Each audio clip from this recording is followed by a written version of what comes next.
Problem knee pain joint pains కు ఎటువంటి side effects లేకుండా శాశ్వత పరిష్కారం హోమియో కేర్ ఇంటర్నేషనల్.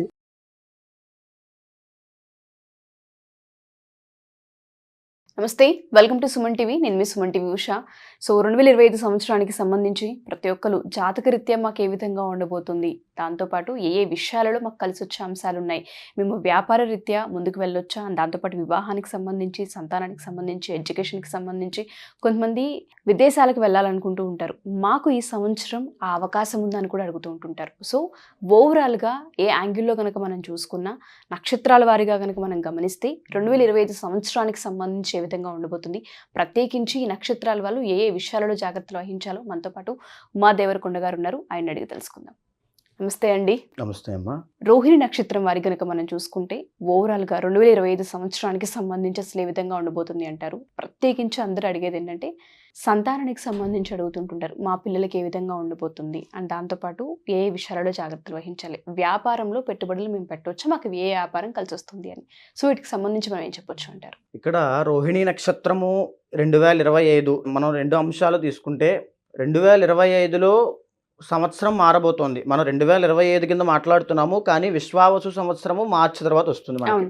అయితే ముందుగా రోహిణి నక్షత్రం అంటే ఏంటి, వాళ్ళకి ఎలాంటి వృత్తులు సూట్ అవుతాయి, వాళ్ళకి సంబంధించిన వృత్తుల్లో వాళ్ళు ఉన్నట్లయితే తప్పకుండా సక్సెస్ అవుతారు. అలాంటి వృత్తులు వాళ్ళు లేనప్పుడు ఎలాంటి ఇబ్బందులు ఉంటాయి, అది ముఖ్యంగా 2025లో ఎలా ఉంటాయని చూద్దాం.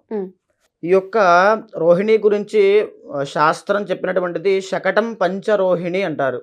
అంటే ఒక రథము ఏ ఆకారంలో ఉంటుందో ఆ ఆకారంలో 5 తారలు కలిపి ఆకాశంలో కనిపిస్తాయట రోహిణి నక్షత్రాన్ని చూడాలంటే.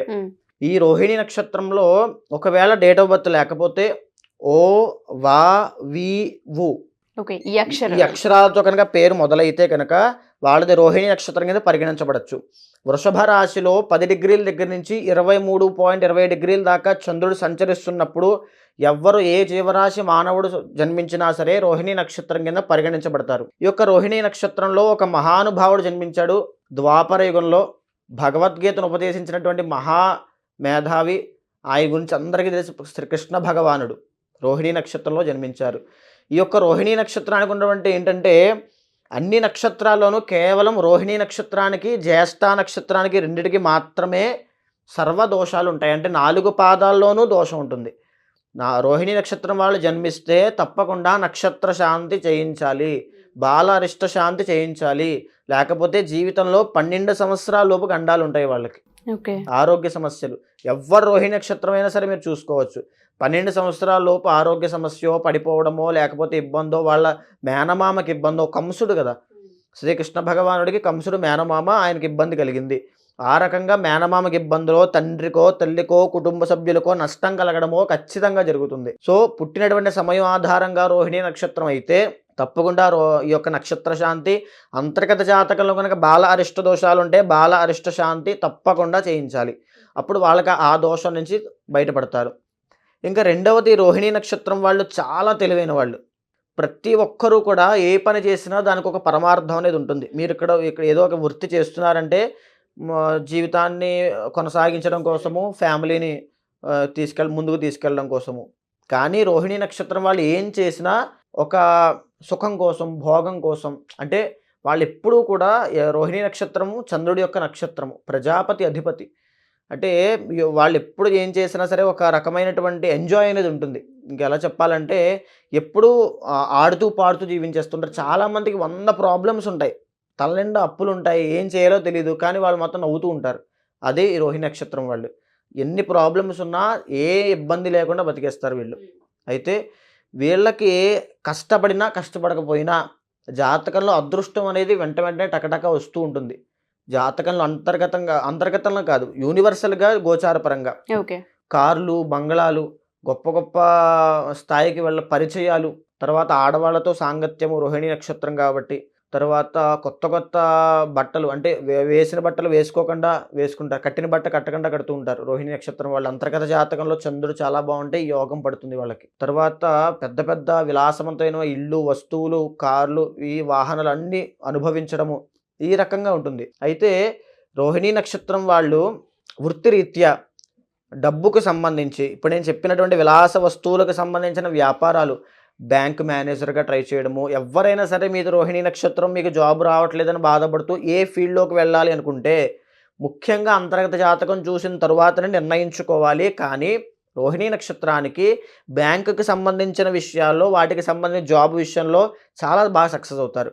బ్యాంక్, ఫండ్ మేనేజర్, తర్వాత లోన్ అప్రూవ్ చేసేటువంటి ఆఫీసర్లు, ఫైనాన్షియర్లు, వడ్డీ వ్యాపారం చేసేవాళ్ళు, మ్యూజిషియన్స్, ఆర్టిస్టులు, సింగర్స్. తర్వాత ఇంకా రోహిణీ నక్షత్రానికి వచ్చేసి టెక్స్టైల్ బిజినెస్ అండి, అంటే బట్టల వ్యాపారం, కాస్ట్లీ బట్టల వ్యాపారం, గార్మెంట్స్, తర్వాత కన్స్ట్రక్షన్ ఫీల్డ్, తర్వాత వచ్చేసి అగ్రికల్చర్ అండి. ఒక 10 ఎకరాలు 30 ఎకరాలు కౌలు చేసి బతికేస్తుంటారు, కోట్లు సంపాదిస్తుంటారు వాళ్ళు. ఆ రకమైనటువంటి యోగం కూడా రోహిణి నక్షత్రం వాళ్ళకి తొందరగా సిద్ధిస్తుంది. వీళ్ళు ఏ చిన్న ప్రయత్నం చేసినా వెంటనే అదృష్టం కలిసి వస్తూ ఉంటుంది రోహిణి నక్షత్రం వాళ్ళకి. వ్యాపార పరంగా చూసుకున్నట్లయితే వైన్ షాప్స్, మద్యం వ్యాపారము, రెస్టారెంట్స్, బార్స్, ఇవన్నీ కూడా చంద్రుడికి, లిక్విడ్స్, ఆక్వా, లేకపోతే cool drinks, ice creams, dairy products, పశువులకు సంబంధించినవన్నీ కూడా పాల వ్యాపారము, పెరుగుకు సంబంధించిన ప్రతిదీ కూడా వీళ్ళకి బ్రహ్మాండంగా కలిసి వస్తాయి. కానీ అంతర్గత జాతకంలో కూడా చూసుకోవాలి. దశాంశ చక్రంలో కనుక చంద్రుడు బాగోకపోతే మీరు చేశాక నష్టపోతారు. ఇంత కోట్లు వచ్చే వృత్తులు చెప్పబడినప్పటికీ కూడా దశాంశ చక్రంలోనూ మీ యొక్క అంతర్గత జాతకంలోనూ కూడా అవి యోగాలు ఉండాలి, అప్పుడే కలిసి వస్తుంది. అయితే ముఖ్యంగా ఈ యొక్క రోహిణీ నక్షత్రంలో జన్మించిన ఆడవాళ్ళకి బ్రెస్ట్ క్యాన్సర్లు, బ్లడ్ క్యాన్సర్ అనేది చెప్పబడింది. రోహిణీ నక్షత్రానికి ఈ దోషం ఉంటుంది. వారి యొక్క అంతర్గత జాతకంలో 6వ స్థానం శుద్ధిగా ఉండే దోషం పట్టదు. కానీ రోహిణీ నక్షత్రం వాళ్ళకి 6వ షష్ఠ స్థానం కనుక పాడైతే తప్పకుండా బ్లడ్ క్యాన్సర్లు, బ్లడ్ షుగర్లు, డయాబెటీసు, తరువాత యుటరస్ ప్రాబ్లమ్స్, తరువాత వచ్చేసి యొక్క రోహిణీ నక్షత్రం వాళ్ళకి గర్భానికి సంబంధించిన ఇబ్బందులు, చాలామందికి దీర్ఘకాలిక ఆరోగ్య సమస్యలు, సయాటికా పెయిన్స్, ఇవన్నీ రోహిణి. ముఖ్యంగా గొంతుకు సంబంధించింది కూడా ఈ యొక్క వృషభ రాశిలోకి వస్తుంది కాబట్టి గొంతుకు సంబంధించింది, దగ్గు, ఇవన్నీ కూడా వీళ్ళకి ఆరోగ్య సమస్యలు కింద చెప్పచ్చు. అయితే రాబోయేటువంటి 2025వ సంవత్సరంలో కంటక శని నుంచి బయటపడబోతున్నారు. ఇప్పటిదాకా బాధ పెట్టినటువంటి కంటక శని నుంచి రోహిణి నక్షత్రం వాళ్ళు మార్చి 30 తర్వాత నుంచి బయట వస్తున్నారు. వచ్చిన తర్వాత వృత్తిపరంగా మీకు ఒక గ్రోత్ కనబడుతుంది తప్పకుండా. ఇప్పటిదాకా కష్టపడి అలసిపోయి మాకేమీ పనులు అవ్వట్లేదు, మేము జాతకాలు నమ్మము, దేవుణ్ణి నమ్మము అని అంత విసిగిపోయి ఉన్నారు వాళ్ళు, వృషభ రాశి వాళ్ళు. ఈ యొక్క రోహిణి నక్షత్రం వాళ్ళు ఎస్పెషల్గా వాళ్ళకి సహనం ఎక్కువైనప్పటికీ కూడా విసుగు వచ్చేసింది. కంటక శని వాళ్ళు ఎంత కష్టపడిన రిజల్ట్స్ రావట్లేదని. మార్చి 30 తర్వాత రోహిణి నక్షత్రం వాళ్ళకి తప్పకుండా ఒక సెటిల్మెంట్ అనేది వస్తుంది, వ్యాపారంలో లేదా ఉద్యోగంలో. తప్పకుండా మీ ప్రయత్నం కూడా ఉండాలి. ఏ రకమైనటువంటి ప్రయత్నము అంటే ఏదో ప్రయత్నం చేయమన్నారు కదా అని చెప్పి డబ్బులు తీసుకెళ్ళి దేంట్లో పడితే దాంట్లో పెట్టేయడం అనేది మంచిది కాదు. అంతర్గత జాతకంలో ఏ రకమైనటువంటి కలయికలు ఉన్నాయి, లగ్నంలో ఏ రకమైనటువంటి కలయికలు ఉన్నాయి, దశమ స్థానంలో ఏ రకమైన కలయికలు ఉన్నాయి, 6వ స్థానంలో ఏ రకమైన కలయికలు ఉన్నాయి, దేన్ని చేస్తే వీళ్ళకి చాలా బ్రహ్మాండంగా వర్తిస్తుంది అనే విషయాన్ని చర్చించుకోవాలి. చర్చించిన తర్వాతే, ఆలోచించిన తర్వాతే, నిర్ణయించుకున్న తర్వాతే ముందుకు వెళ్ళాలి. సో 2025లో గొప్ప అవకాశాలు అనేవి మార్చి ఏప్రిల్ తర్వాత నుంచి వీళ్ళకి అందుతాయి. ఓకే, సో ఓవరాల్గా మనం చూసుకుంటే ఏప్రిల్ మే ఈ 2 నెలలు అయితే బాగున్నాయని చెప్పొచ్చు అంటారు రోహిణి నక్షత్రం వారికి.